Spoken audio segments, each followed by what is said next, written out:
Imagine a city so dazzling, so filled with light, learning, and legend that even Rome looked to it with envy. Imagine streets alive with merchants from every corner of the known world, silks from China, spices from India, papyrus scrolls filled with the wisdom of Greece and Egypt. Imagine towering marble columns, the famous lighthouse of Pharos casting its beacon across the Mediterranean, and a palace said to house the most powerful woman of her age, Cleopatra.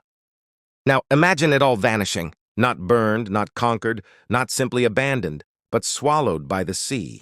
Beneath the rolling blue waves off the coast of modern Alexandria, archaeologists have discovered a city that once stood as the crown jewel of the ancient world. Temples, statues, columns, and entire palaces now lie scattered across the seafloor, silent, half-buried, but stubbornly refusing to be forgotten. This is not a myth like Atlantis. This is real. These ruins exist. They are the remains of a city once thought lost forever. And today we ask, what really happened to Alexandria's sunken world? For centuries, travelers told whispers of a vanished quarter of Alexandria, palaces, harbors, and sanctuaries that slipped beneath the waves. Many dismissed these tales as legends, the kind of romantic embellishments attached to Cleopatra and her tragic end. After all, myths of lost cities are everywhere. Atlantis, West's El Dorado. Why would Alexandria be any different? But unlike Atlantis, this mystery left behind physical evidence. As divers explored the harbor in the late 20th century, they stumbled upon massive stone blocks, carved statues, and toppled sphinxes resting in the sand. These weren't scattered shipwreck remains. These were fragments of a city, once standing proudly above the waves, now preserved in a strange underwater graveyard. The question is not whether Alexandria's city sank. It did. The question is why. To understand why this story grips us, we need to return to the city's birth. In 331 BCE, a young conqueror named Alexander the Great founded Alexandria on Egypt's Mediterranean coast. His vision was not modest. He wanted a city that fused Greek and Egyptian culture, a hub of commerce and learning that would outshine Athens itself. And for centuries, it worked. Alexandria became the beating heart of the Mediterranean world. It was here that the great library of Alexandria rose, housing hundreds of thousands of scrolls. It was here that the lighthouse of Pharos, one of the 7 wonders of the ancient world, guided sailors from miles away. And it was here, in palaces along the waterfront, that rulers of the Ptolemaic dynasty, descendants of one of Alexander's generals, wove politics, intrigue, and ambition into the fabric of the city. Most famously, Alexandria became home to Cleopatra VII, the last queen of Egypt. Her alliances with Julius Caesar and Mark Antony made her one of the most famous women in history, a figure both celebrated and vilified. Cleopatra's palace itself, according to ancient writers, sat at the water's edge, possibly even built out into the harbor. Today, much of that palace lies beneath the sea. So how did it happen? How did palaces, temples, and statues slip beneath the waves? Theories abound. Some point to a series of massive earthquakes that struck the region between the 4th and 8th centuries CE. Combined with tsunamis, these quakes destabilized the soft ground of the Nile Delta. Buildings toppled, seawater surged inland. Entire sections of the coast simply gave way, swallowed by the Mediterranean. Others suggest gradual subsidence. The Nile Delta is a fragile environment, built of silt that shifts over centuries. Heavy stone monuments, perched near the edge of the sea, may have slowly sunk into the mud until storms finished the job. But here's the twist. This wasn't just the fading of a city. This was a transformation. Alexandria remained alive on land, while beneath the waves, a mirror image of its glory sank silently into the sand. For centuries, these ruins remained hidden. Sailors glimpsed shapes beneath the water. Fishermen dragged up carved stones in their nets. But no one truly believed until modern science entered the story. In the 1990s, a French underwater archaeologist named Frank Gaudio began surveying Alexandria's harbor with cutting-edge sonar. What he found stunned the world. Vast foundations, colossal blocks weighing tons, and the unmistakable shapes of statues lying on the seafloor. Here were sphinxes, columns, and royal artifacts, many associated with Cleopatra herself. This wasn't Atlantis. This wasn't legend. This was history, revealed in fragments of granite and marble. Divers filmed eerie footage of these discoveries, hieroglyphs glimmering in shafts of light, colossal faces staring upward from the sand, doorways that once opened into sacred halls. It was as though the sea had become a vault, keeping the city locked away until we were ready to find it. Why does this capture our imagination so strongly? Because Alexandria was not just a city. It was an idea. It was the crossroads of worlds Greek and Egyptian, African and Mediterranean, East and West. It was the place where knowledge, power, and culture fused. To think that such a place could vanish is haunting. And yet, in its disappearance, it left behind one of the greatest archaeological mysteries of our time. When we stare at the underwater ruins, we are not simply looking at stone. We are looking at a question. Did Cleopatra's palace truly lie here? Did she and Antony spend their final hours within walls now swallowed by the sea? What secrets still lie buried beneath the mud of the harbor? This mystery isn't finished, and that is why it grips us still. Picture yourself stepping onto the streets of Alexandria at its height, perhaps in the 2nd century BCE. The air is thick with the mingling scents of salt from the Mediterranean, incense burning in shrines, and spices unloaded from ships docked in the harbor. The city hums with energy, not like a quiet provincial town, but like the capital of an empire of ideas. The streets are laid out in a grid, a marvel of Greek urban planning, wide avenues stretching toward the water, lined with colonnades of marble. Above it all towers the shining beacon of the lighthouse of Pharos, one of the 7 wonders of the ancient world, its flame burning day and night as a guide for sailors. This is no ordinary city. Alexandria is a melting pot of cultures: Greeks, Egyptians, Jews, Nubians, Persians, Syrians, even traders from as far as India and China.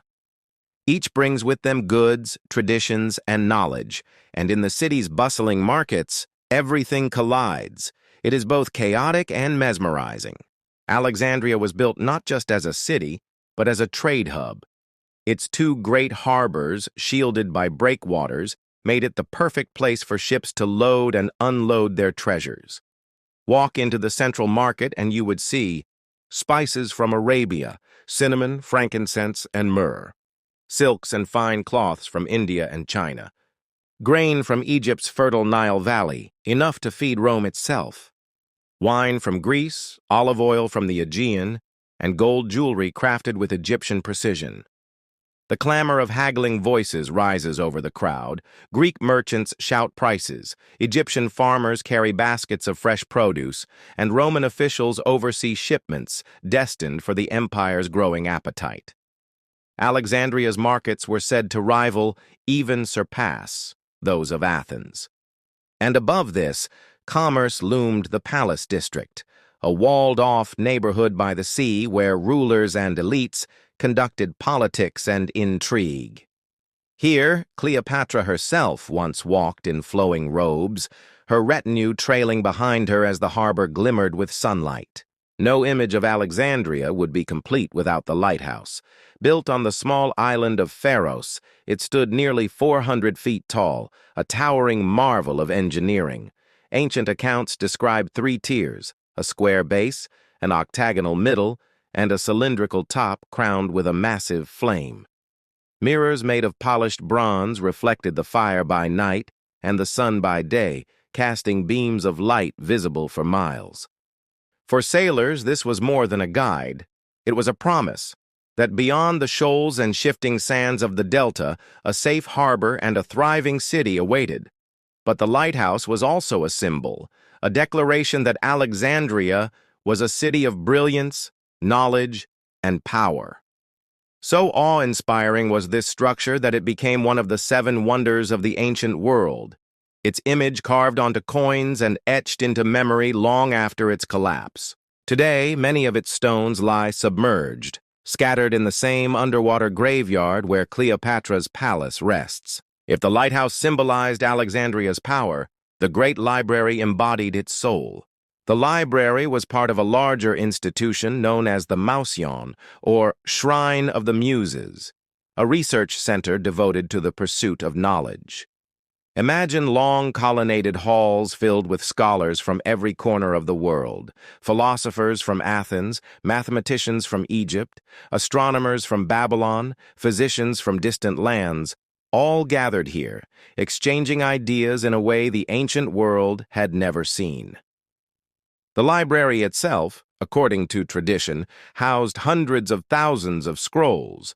Ships docking in Alexandria were said to have their cargo searched for books, which were copied and added to the collection. Works of Homer, Aristotle, Herodotus, and countless others were said to rest here, along with Egyptian texts, Indian philosophy, and possibly even early Chinese manuscripts.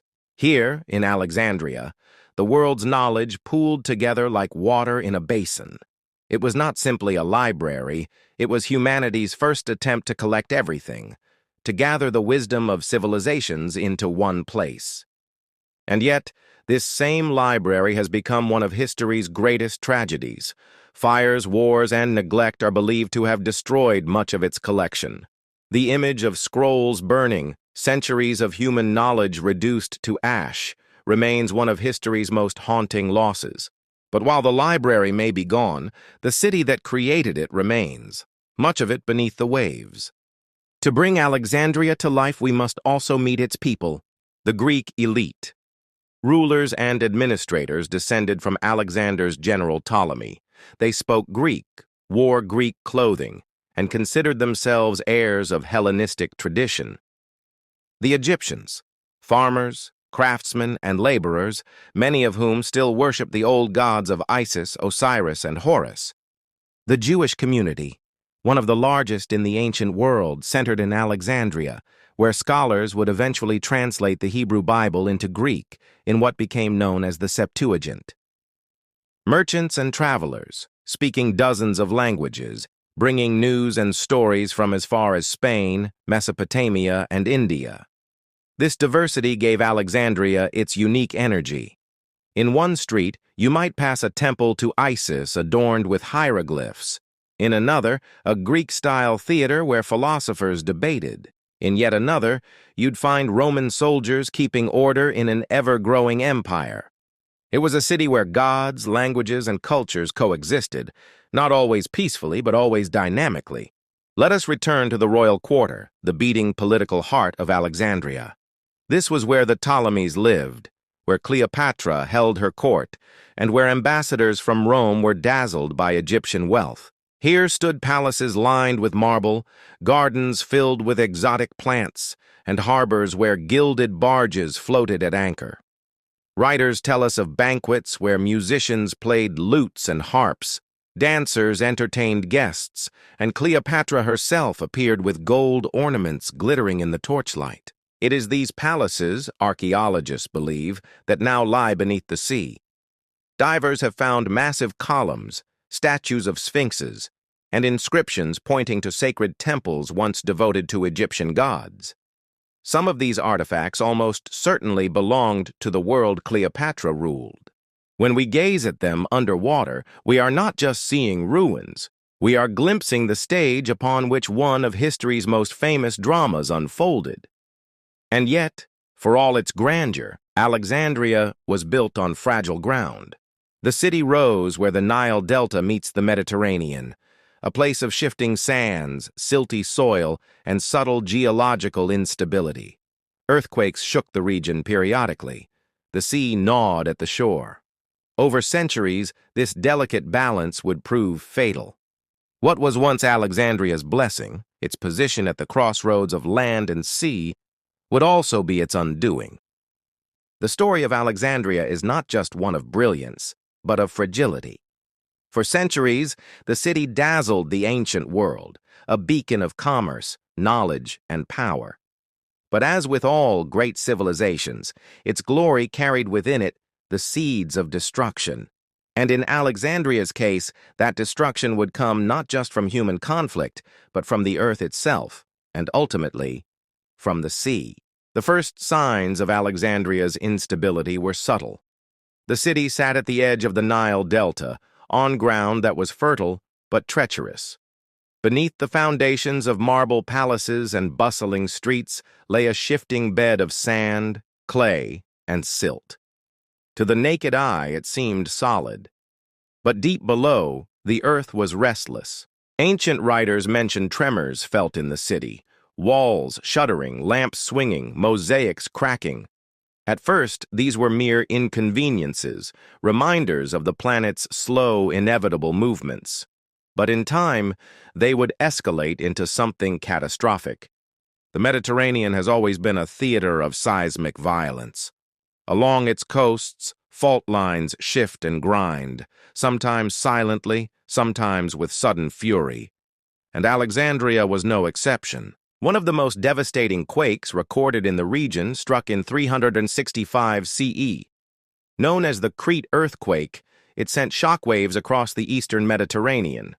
Contemporary accounts describe entire towns swallowed, harbors vanishing, and ships carried inland by a tsunami. In Alexandria, the sea itself withdrew, exposing the harbor floor. People rushed to gather fish stranded on the sand, only to be engulfed when the waters roared back with merciless force. Thousands perished in minutes,